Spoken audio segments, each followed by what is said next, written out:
Yan, happy midweek po muli sa ating lahat at tunay po na napakasarap po sa presensya ng ating Panginoon. Amen po ba? Iba talaga ang Lord kapag kumikilos po ano. So, iba, sabi nga ni David, di ba?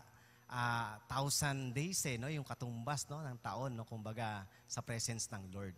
Ganun katindi. Yan, sa gabing ito gusto ko po munang magbahagi ng pasasalamat sa Lord, no? Kasi tunay na mabuti siya at tapat.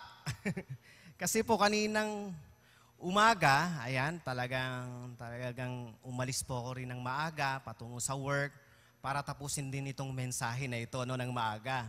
Yun nga lang po talagang nagkaroon ng aberya at matindi ang aberya na nangyari.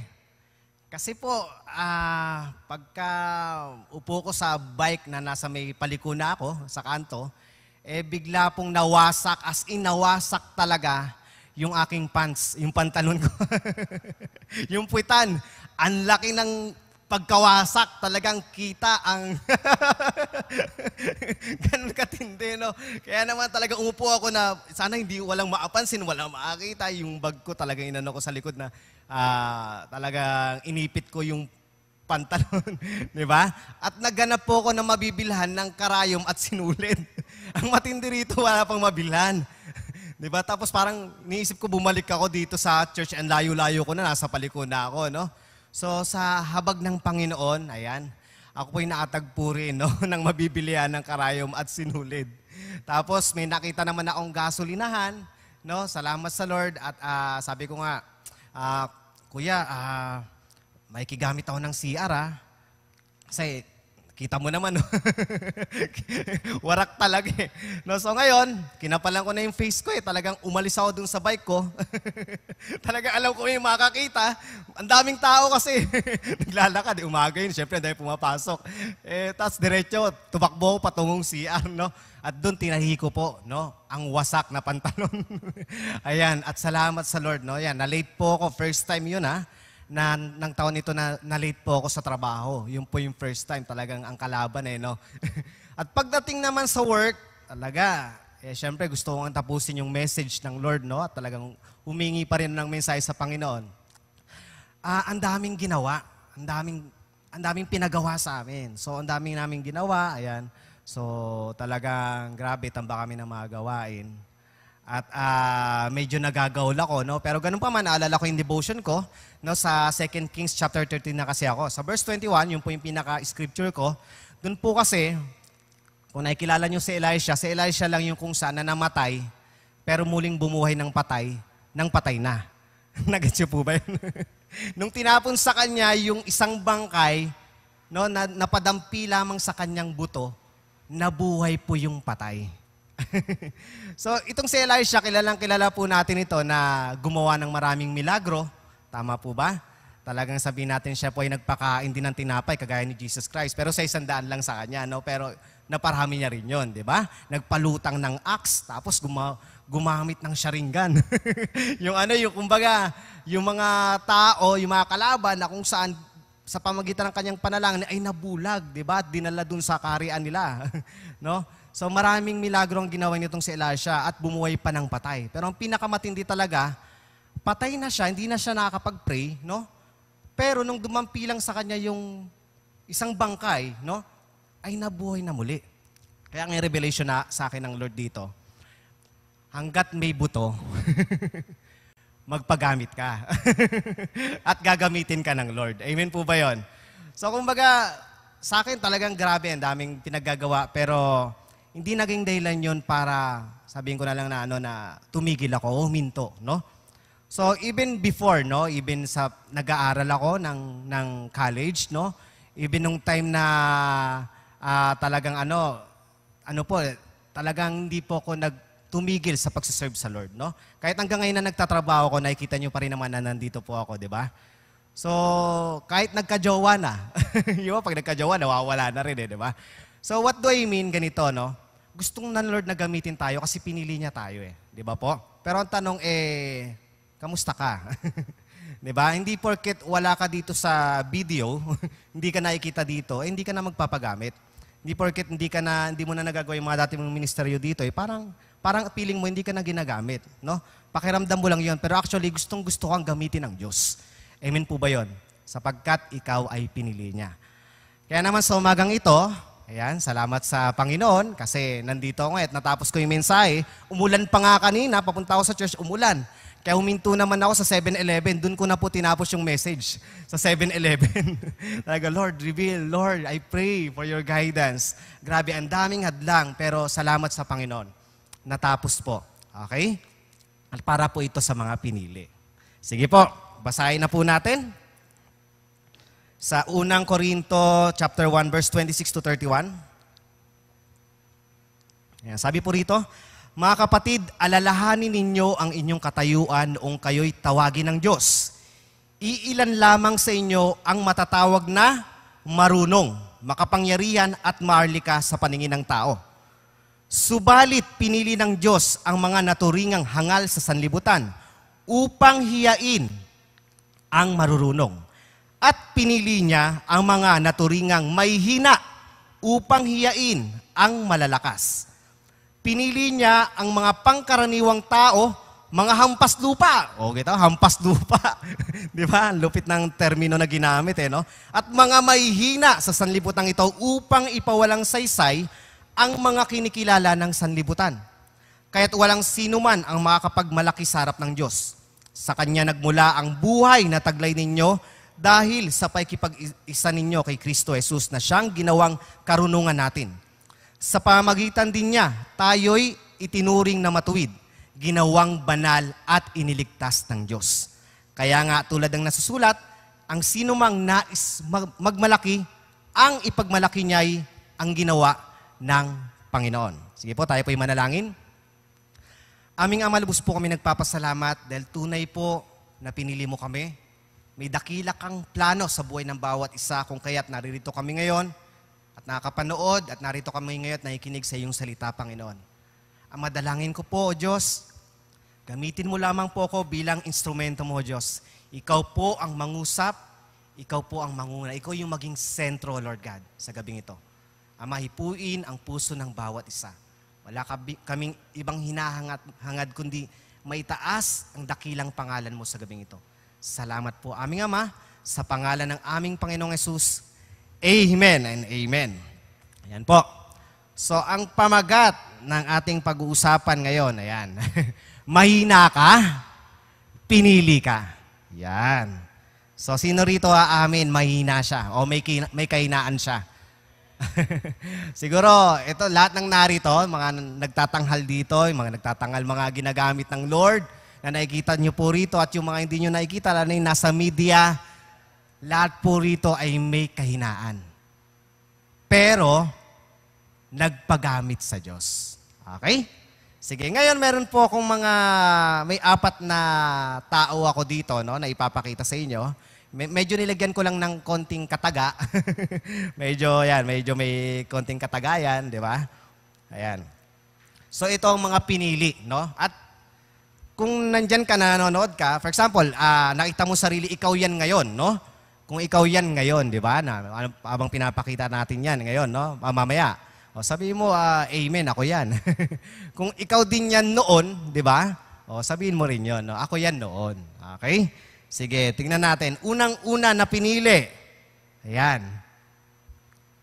Matanda ka man, tinawag ka naman. Ayan. Hello po sa mga matatanda dyan. Hello po.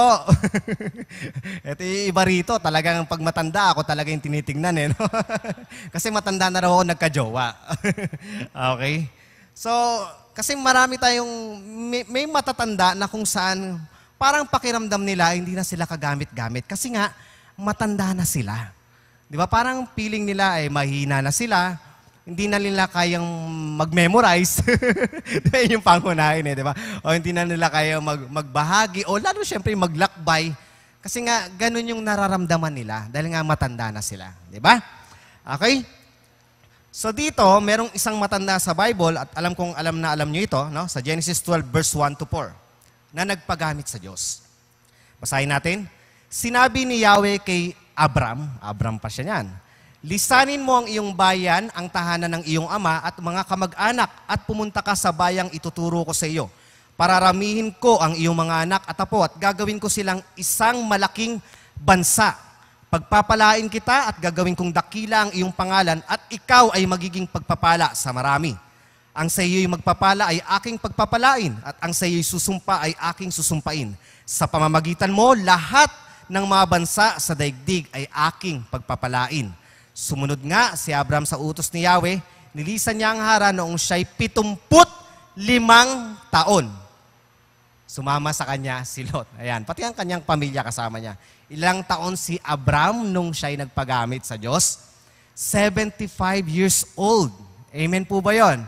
Hello po sa mga nagpa-Facebook dyan na 75 years old. Pwede po ba kayo mag-amen? Meron ba? Meron ba? Ayan, o sino man dyan nanonood ngayon na may kasamang 75, pataas. O mag-amen. Ayan, sabihin mo sa kanya, Lola, hindi pa po uli ang lahat sa inyo para gamitin kayo ng Lord. Kayo po ay kaya-kaya pang gamitin ng ating Panginoon. Amen? Ano ba mga kahinaan ng matatanda? Tingnan natin, no? Yung matatanda, minsan termino din yan, kahit yung mga nasa 50, 40, minsan nga kahit mga 30. Nagiging matanda na yung termino no? Pag di ba? Pag halimbawa nagwo-work na mga ganyan, di ba? Ayan. Pero ito, yun nga, ang mga kahinaan ng matatanda, yan, malabong mata, isa yan. Talagang hindi na ganong nakakaaninag. Ano pa?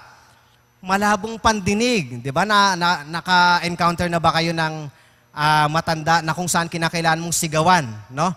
Kaya nga yung mga judger, no, pag halimbawa yung mag-apo nag-uusap, no, sinisigawan ng apo yung matanda, no? Tapos sasabihin ng mga judger, bastos tong bata to, walang galang sa matanda. Hindi alam nung, 'di ba? Hindi nila alam, medyo bingi na yung matanda. Wag basta-basta manghusga, ha?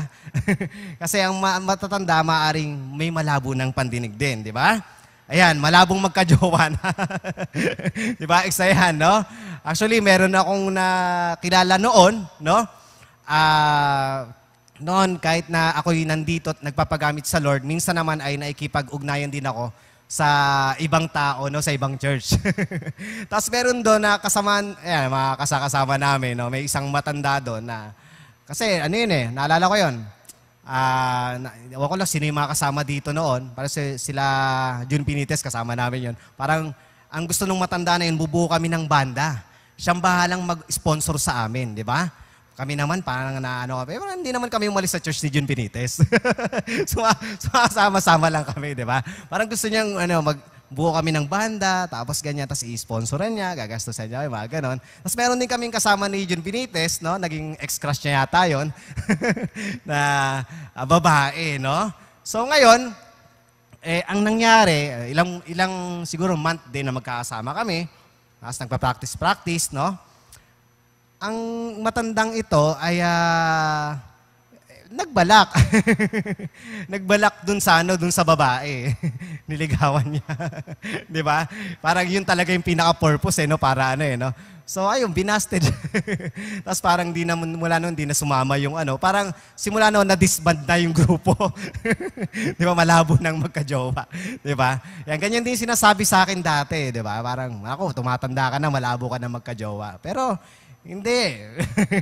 Nandiyan naman si Lord at yung purpose ko matino naman. 'Di ba? Ayan, mahinang pangangatawan. Isa pa yan. Mas madali nang mapagod. Yan, 'di ba? Yung kumbaga parang sa pagbibisikleta kasi nagpapalpitate, 'di ba? Hello po. Nagpapalpitate dyan, ha? Ingat-ingat po kasi madali na tayo tumatanda na. Ayan. Tapos malilimutin. Ayan, 'di ba? Tapos eto matindi, yung parang natatakot kasi nga parang malapit na siyang mamatay. Parang ganun yung nangyayari, no? Pero ganun pa man, kahit na ikaw po ay matanda na, ikaw po ay magiging kagamit-gamit pa rin sa Diyos. Yun po ang katotohanan. Actually, ako naniniwala yung mga kapwa ko leader na kasama nating leader sa church, no? Iba yung mga leaders natin na nanonood. Ang goal niya na kahit hanggang sa pagtanda, magpapagamit sa Panginoon. Amen po ba? Amen po ba yun? Papagamit pa po ba kayo sa Lord kahit matanda na? Yan, amen yan, di ba? Kasi until His last breath, di ba? Ang pagpapagamit sa ating Panginoon, di ba? So, ito po, ang Panginoon ay mayroong pangako, no? Kaya kahit sa ating mga matatanda na nandyan po, ito po ang pangako ng Diyos sa iyo. Sa Isaías 41 verse 10, ako'y sa iyo, huwag kang matakot. Ako ang iyong Diyos, hindi ka dapat mangamba. Palalakasin kita, tutulungan, iingatan, at ililigtas. Yan po ang pangako ng Panginoon sa atin, di ba? Na kahit tayo tumanda, no, andyan ang kanyang gabay at hindi niya tayo pababayaan. Naalala ko nga merong isang kwento dyan, no, na matanda na siya eh. So, kumbaga parang hindi niya na kaya mag-minister sa church. At siya'y natanggal na sa pag-minister, no?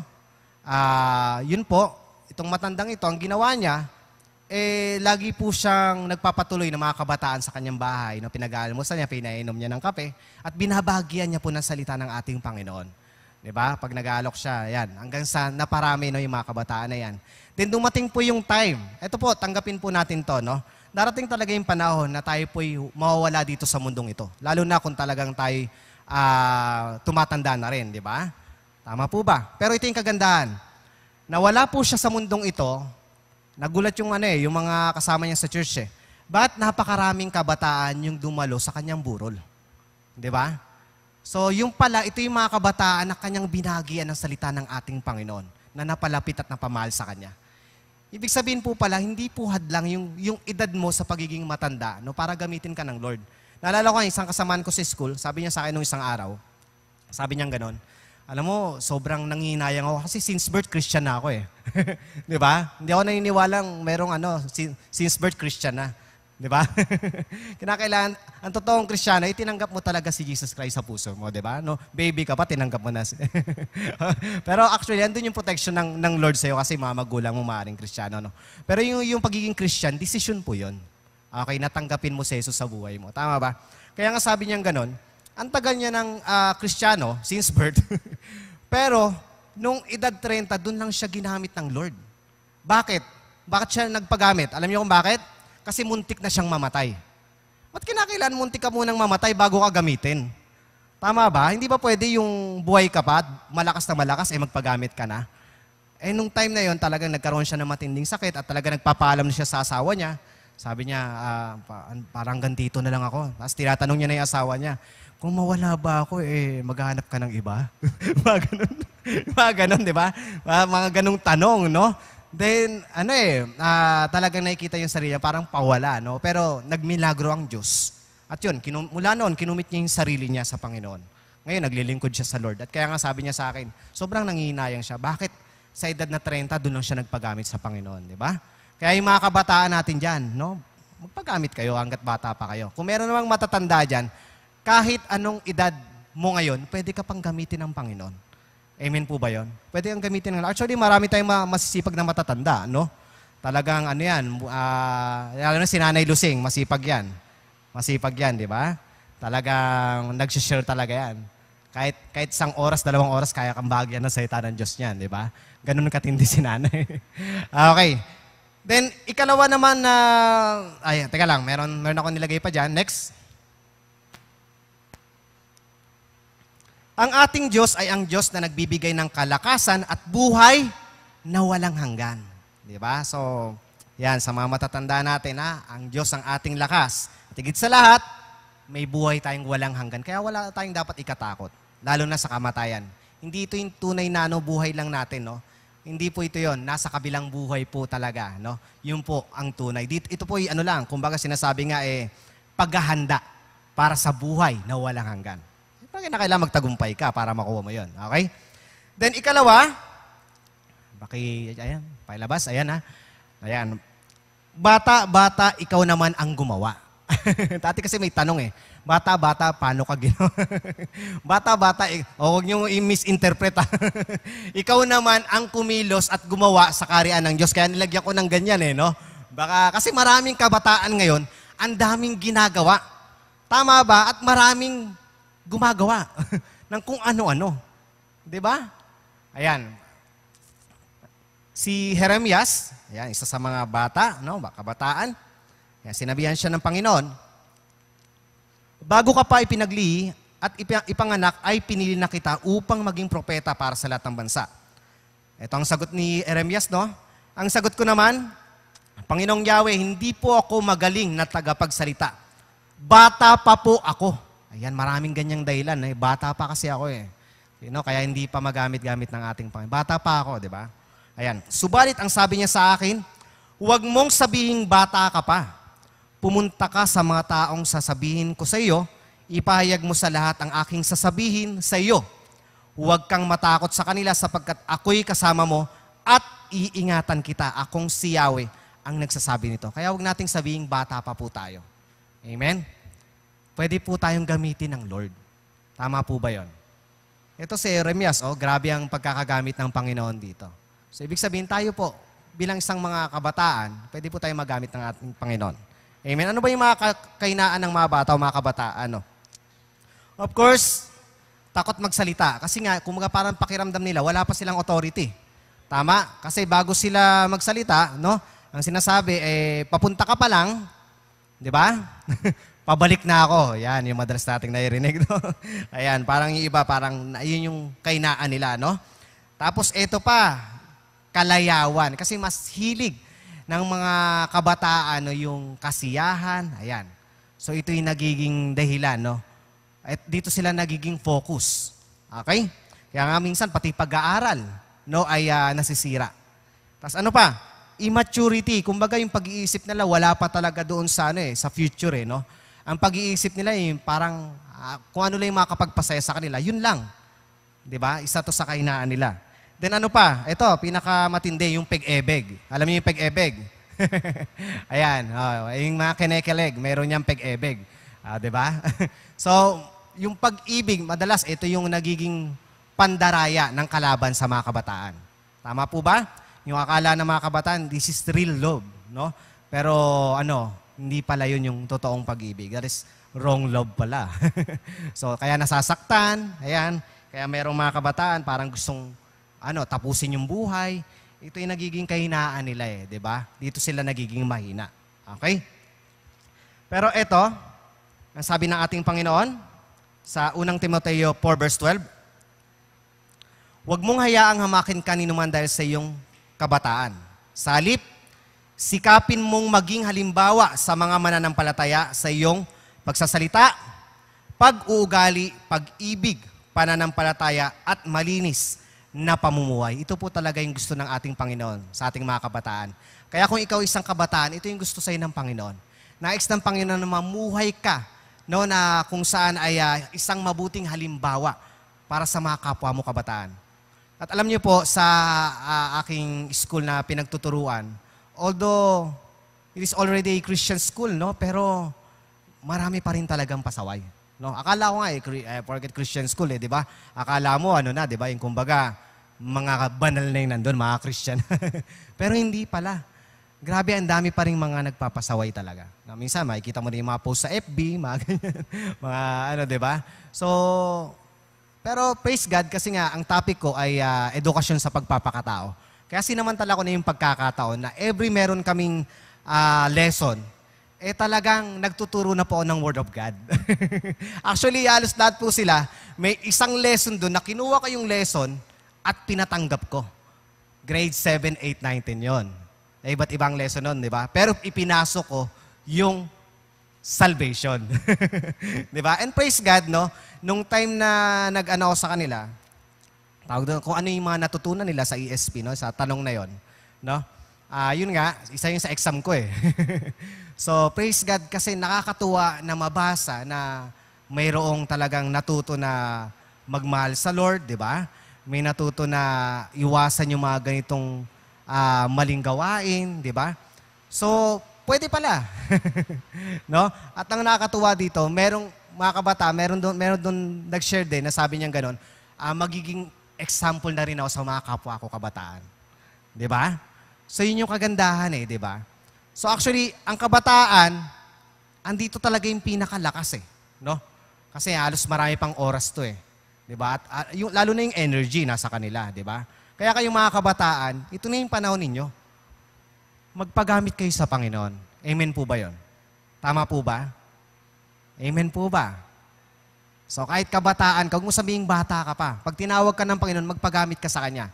at maraming gagawin ang Lord sa buhay mo. Yun ang buong katotohanan doon. Ako, tinawag ako ng Lord, hindi po ako tinawag na matanda na. 18 years old, kabataan pa yon. Tama po ba? 18 ako nung tinawag eh. Ay, 18 ba? 19 yata. Para mga ganon, di ba? So, tinawag po ako ng Lord sa ganong edad. Okay, kabataan din ako nung tinawag, no? At sa nasaksihan ko talaga, grabe, iba ang gamit ng Lord sa mga kabataan. Di ba? Kaya naman yan din ang yung hinahunt ng kalaban. O yan, sa mga kabataan nandyan, ha? O, magpagamit ka sa Panginoon. Amen? O, next. Ayan, tandaan natin mga kabataan, ang ating Diyos ay ang Diyos na lagi nating kasama. Kaya huwag kang panghinaan, ha? Okay? Kung ano man yung mga dinadanas mo rin, nandyan lang si Lord palagi para sa'yo. Okay? May lakas ka na nagmumula sa Panginoon kasi nandyan siya para sa'yo. Okay? Then ikatlo, na isinama ko sa mga pinili ng Diyos, ayan, na mahihina. Ayan. Mahirap ka man ngayon, yayaman ka sa Panginoon. Amen po ba? Yan, sino dyan yung dating mahirap? Oh, amen naman dyan, yung mga dating mahirap. Pero ngayon, pinagyayaman na ng Panginoon. May puting kotse na. May itim na kotse na. Di ba? No? Pero no, nagbabike lang papunta rito. Naglalakad lang papunta sa church, di ba? Pero iba ang ginawa ng Lord sa atin. Kasi hindi sila tumigil sa paglilingkod sa ating Panginoon. Amen po ba? Ang sabi ng 1 Peter 2 verse 18 to 21, mga alipin, magpasakop kayo sa mga nagmamay-ari sa inyo at igalang ninyo sila. Hindi lamang ang mababait, kundi pati ang malulupit. Sapagkat kapuri-puri ang nagtitiis ng parusa kahit walang kasalanan, bilang pagsang-ayon sa kalooban ng Diyos. May pagmamalaki ba ang magtiis ng parusa kung ito ay dahil sa paggawa ng masama? Hindi. Ngunit kung magtiis kayo ng hirap sa kabila ng paggawa ninyo ng mabuti, pagpapalain kayo ng Diyos. Ang pagtitiis ng hirap ay bahagi ng pagkatawag sa inyo ng Diyos. Sapagkat nang si Kristo ay magtiis para sa inyo, binigyan niya kayo ng isang halimbawang dapat tularan. Amen po ba? So actually, this is reality, no? Pag mahirap ka, alipin ka. Okay? Kasi dumaan ako dyan. Alam ko yung ganyang sitwasyon, no? Yung hirap, no?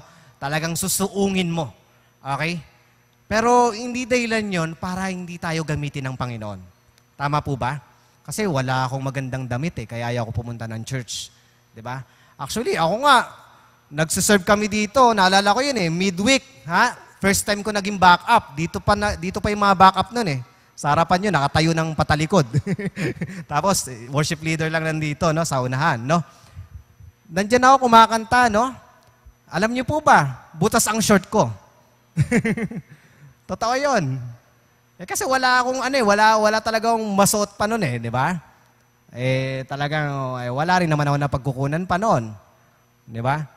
Pero, I still serving the Lord, di ba? Naglilingkod pa rin ako sa Lord, no?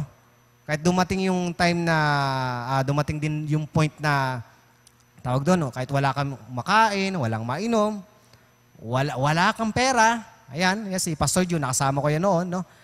Hindi naging dahilan yun para hindi kami maglingkod. Actually, ngayon umuulan sa tahanan ninyo, tama ba? Ay, sa labas ng tahanan pala, hindi sa loob. No, tama? Di ba? Kahit umuulan no, gutom kami nila Pastor, di ba? Naalala ko yun Nabaksakan pa ako ng bintana noon sa ulo na nagba-Bible study pa rin kami.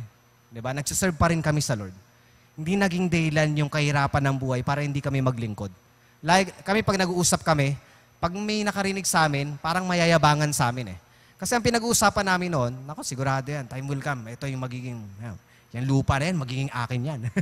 Mga ganon, di ba? Tapos magkakaroon tayo ng sasakyan, sariling paliparan. Yung bukirin dyan, I declare yun, paliparan ko yan. Kay Pastor doon. Kay Kuya Jun patawag ko nun kasi yung kasama namin noon. No? Pero yun nga, hindi po dahilan na porket walang-wala ka, hindi ka na magpapagamit sa Panginoon. Actually, merong iba. Naalala ko yung isa ring kasama ko sa school. Sabi niya ganon.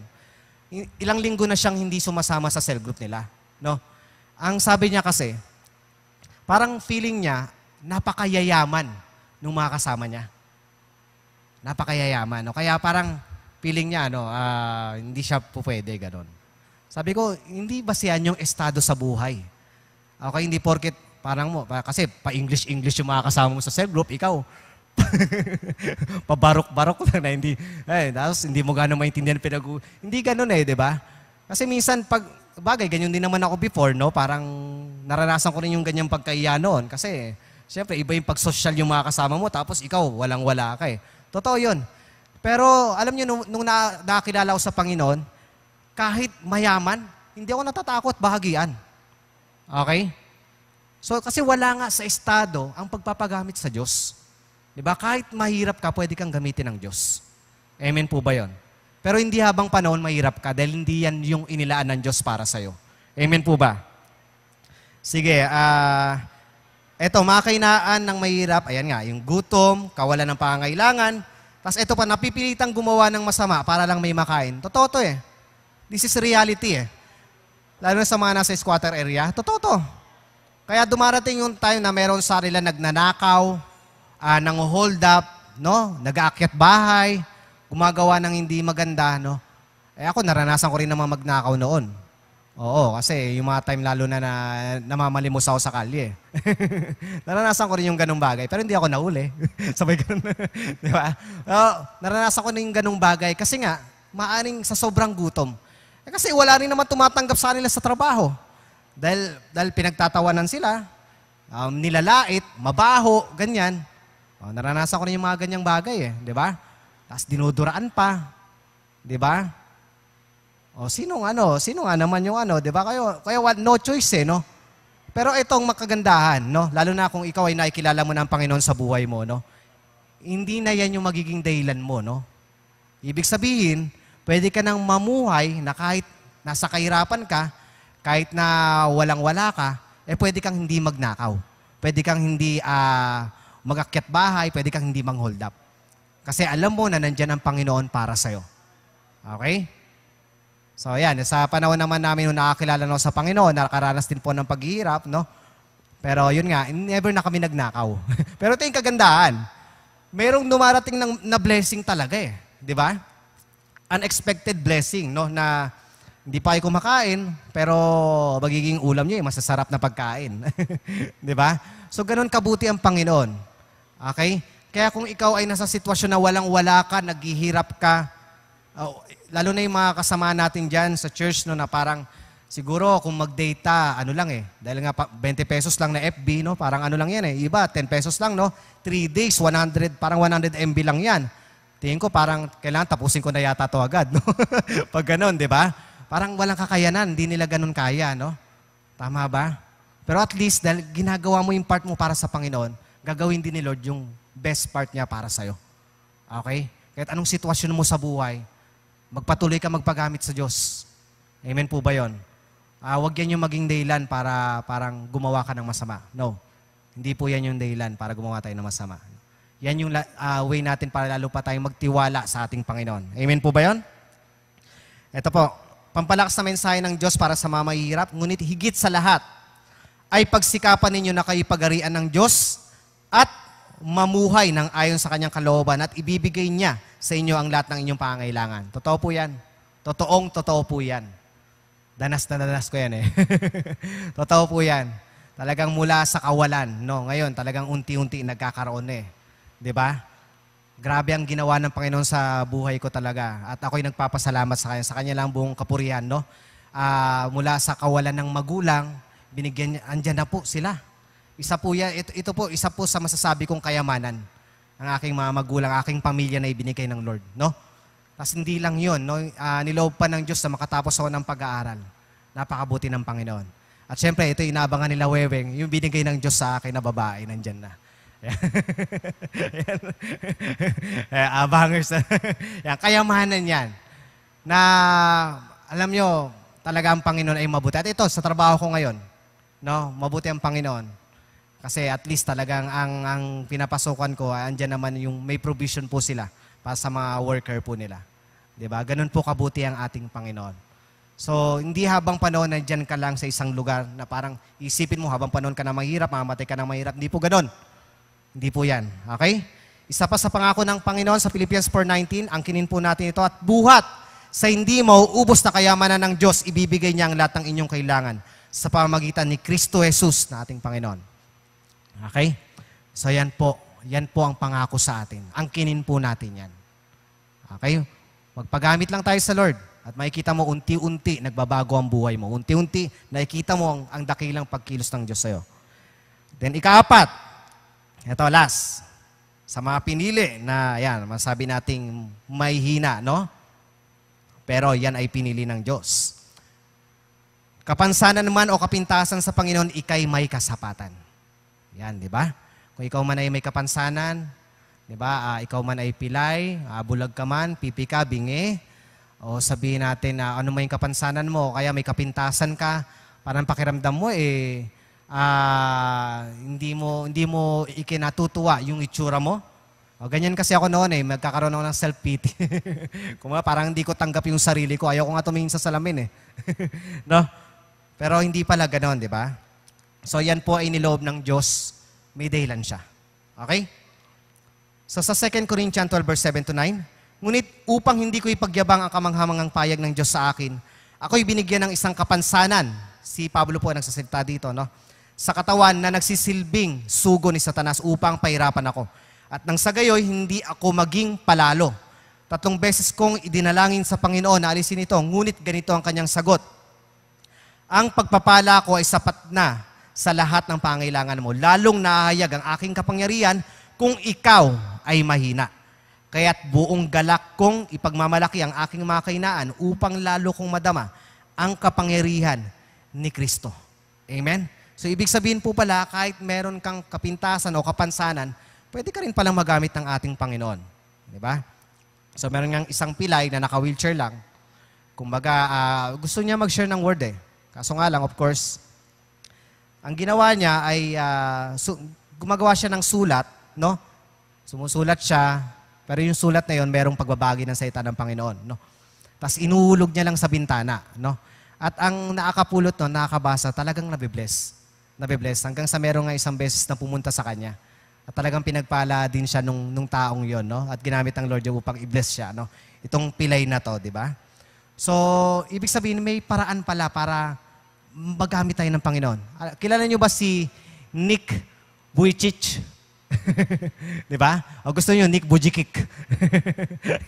Dati Vujicic yung ano ko dun. Vujicic. Yun yung ano ko dun dati. Pagkakabigkas ko, no? Pero ang tamang pronunciation pala is Nick Vujicic. Tama? Okay? So, ganun daw pala right pronunciation, no? So, itong taong to, makikita nyo, grabe. Siguro napanood nyo na rin ang mga YouTube videos niya, no? Walang paa, walang kamay, pero ginagamit ng Lord sa iba't ibang bansa. Tama po ba? So, ibig sabihin, hindi hadlang yung kapansanan mo, kapintasan na mayroon ka para hindi ka gamitin ng ating Panginoon. Ibig sabihin, pwede kang gamitin ng Diyos. Tama po ba? Kahit na mayroong kakulangan na nasa iyo.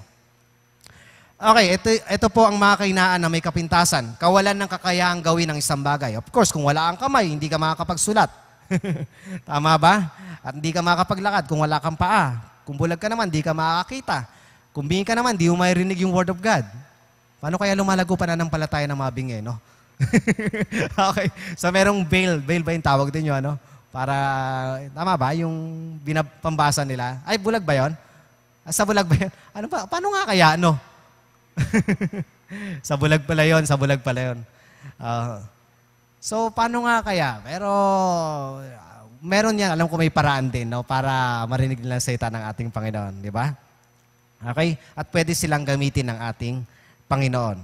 Yan, pagkahiya, yan, of course. Then, pagkaawa sa sarili, isa yan. Siyempre, nakikita mo yung ganung sitwasyon mo, wala kang kakayahan. Siyempre, nakikita mong parang kaawa-awa ka. So parang feeling mo hindi ka rin magagamit ng Lord kasi ito nga yung sitwasyon na mayroon ka. Ito nga yung kapintasan o sabihin natin kapansanan na mayroon ka. Then kawalan ng pag-asa. Isa pa yan, no? Nagiging parang kainaan ng mga may kapansanan o may kapintasan. Di ba? Parang may nawalan din sila ng pag-asa. Lalo na si Nick, no? Yun ay ilang beses nang muntik alos magpakamatay na talaga siya. Pero hindi niloob ng Diyos kasi nga gagamitin pa pala siya ng Lord. Tama ba? So, ibig sabihin, kung meron kang kapansanan, kapintasan, huwag mong tapusin yung buhay mo. Okay? Huwag mong kaawaan yung sarili mo na kaawa-awa ka. No. Sa paningin ng Diyos, napaka-special mo at pwede kang gamitin ng Diyos. Amen po ba? Kung meron namang may kapansanan dyan na nanonood, o may kapintasan ka man, mahal na mahal ka ng Diyos at nais ng Diyos na magamit ka. Okay? O, dito na tayo. Ayan, pampalakas na mensahe para sa mga may kapintasan o kapansanan. Magpakatatag kayo at lakasan ninyo ang inyong loob. Huwag kayong matakot sa kanila sapagkat sasamahan kayo ni Yahweh na inyong Diyos. Hindi niya kayo iiwan ni pababayaan man. Ayan. May kulang man sa'yo, pero ang Diyos ang iyong kakumpletuhan. Okay, siya ang Diyos na iyong kasapatan. Amen po ba? Sige, tapusin na natin. Conclusion na tayo. Ito, napakaganda nito. Dahil kay Kristo, walang halaga sa akin kung ako may mahina, kutyain, pahirapan, usigin at magtiis, sapagkat kung kailan ako lalong mahina, saka naman ako nagiging malakas. Yan. Kaya kung ano man ang kahinaan mo, tandaan mo, ang Diyos ang kalakasan mo. Okay? At pwede kang gamitin ng ating Panginoon. Application. Dito na tayo. Hindi ninyo ako pinili, sa John 15 verse 16, no? Sabi ni Jesus Christ, hindi ninyo ako pinili, kayo ang pinili ko. Tandaan po ulit natin, hindi po tayo ang pumili sa Diyos, pero ang Diyos ang siyang pumili sa atin. Pinili ko kayo upang kayo'y magbunga at manatili ang inyong bunga upang ang anumang hinin nyo sama sa aking pangalan ay ibibigay niya sa inyo. Madalas kasi iba sa atin panay hingi no? Pero tingin mo, may nagbubunga ba sa'yo? Yung pagbubunga, hindi lang po ito yung hindi lang po ito yung nagwiwin ka lang ng souls. No. Kinakailangan may nagbabago sa'yo. Dapat yung relasyon mo sa Diyos lalong lumalago. Kaya itong mensaheng ito, hindi lang po ito para sa mga sa mga bago, kundi pati na rin sa mga luma po. No? Okay? So, napakalaking pagpapala, no? Na dati ganun ka, pero ngayon, ayan, andito ka na, ginagamit ka ng Lord. No? Tapos baka dumating ka sa sitwasyon na parang nagdadalawang isip ka, papagamit pa kaya ako? Babalik pa kaya ako sa paglilingkod? Magdadalawang isip ka ba na ang pumili sa iyo ay ang hari ng mga hari, Panginoon ng mga Panginoon? Siya ang Diyos na kayang bumuhay ng patay. Siya ang Diyos na patuloy na gumagawa ng mga kamanghamanghang bagay hanggang ngayon. At siya ang Diyos na tunay na nagmimilagro. Ang kinakailangan mo lang gawin ay, ito lang, buksan ang puso mo, magpatuloy ka kung ikay matagal na, pagsisiyan mo kung parang napaisip ka na na parang gusto mo nang uminto sa paglilingkod. Pagsisihan mo yon. Magpagamit ka uli sa Lord. Ulitin ko, hindi lang po yung nakikita ka sa stage. Hindi lang yung nagki-keyboard o nagda-drums o nagigitara. Kahit nandyan ka sa tahanan ninyo, pwede ka magpagamit sa Panginoon. Amen po ba yon? Kaya sa mga baguhan naman natin na naikinig dyan, ito yung gusto kong ialok sa inyo. Gusto ng Panginoon na ikaw ay magkaroon ng kamanghamanghang bagay sa iyong buhay. Gusto ng Lord na kumilos sa buhay mo, gumawa ng milagro. Ang tanong, gusto mo ba yon? Simple lang kinakailangan mong gawin. Buksan mo yung puso mo sa Panginoon. Okay? So, pwede bang anyayahan ko yung worship team? Okay lang ba na worship tayo? Awitin natin yung God of Miracles. Kasi I do believe that God will do something great for this night. No? Lalo na sa mga nandyan na nanonood. Magmimilagro ang Diyos sa buhay mo. Sige, handa natin yung puso natin sa Panginoon. Kung ikaw man ay baguhan, kung ikaw man ay luma na, ikaw man ay matagal na sa Panginoon, patuloy natin na naisin na maranasan ang dakilang presensya ng ating Panginoon. Hayaan natin siyang kumilos ngayon. Okay, mag-worship tayo sa Panginoon. Come on. Hallelujah.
sinasabi ko sa'yo, mahal na mahal ka ng Diyos, kaya napanood mo to ngayon.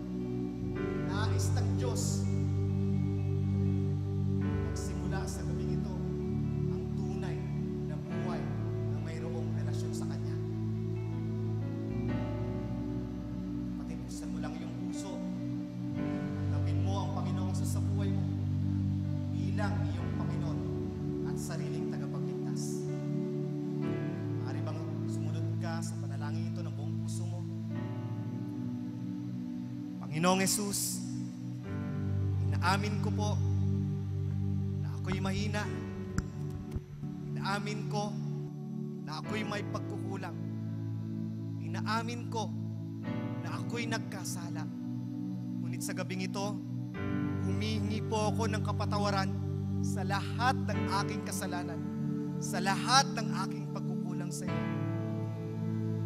Buksan mo po, binubuksan ko po ang aking puso at tinatanggap kita bilang aking sariling Panginoon at tagapagligtas ng aking buhay. Simula ngayon, ikaw na po ang maghari sa aking buhay.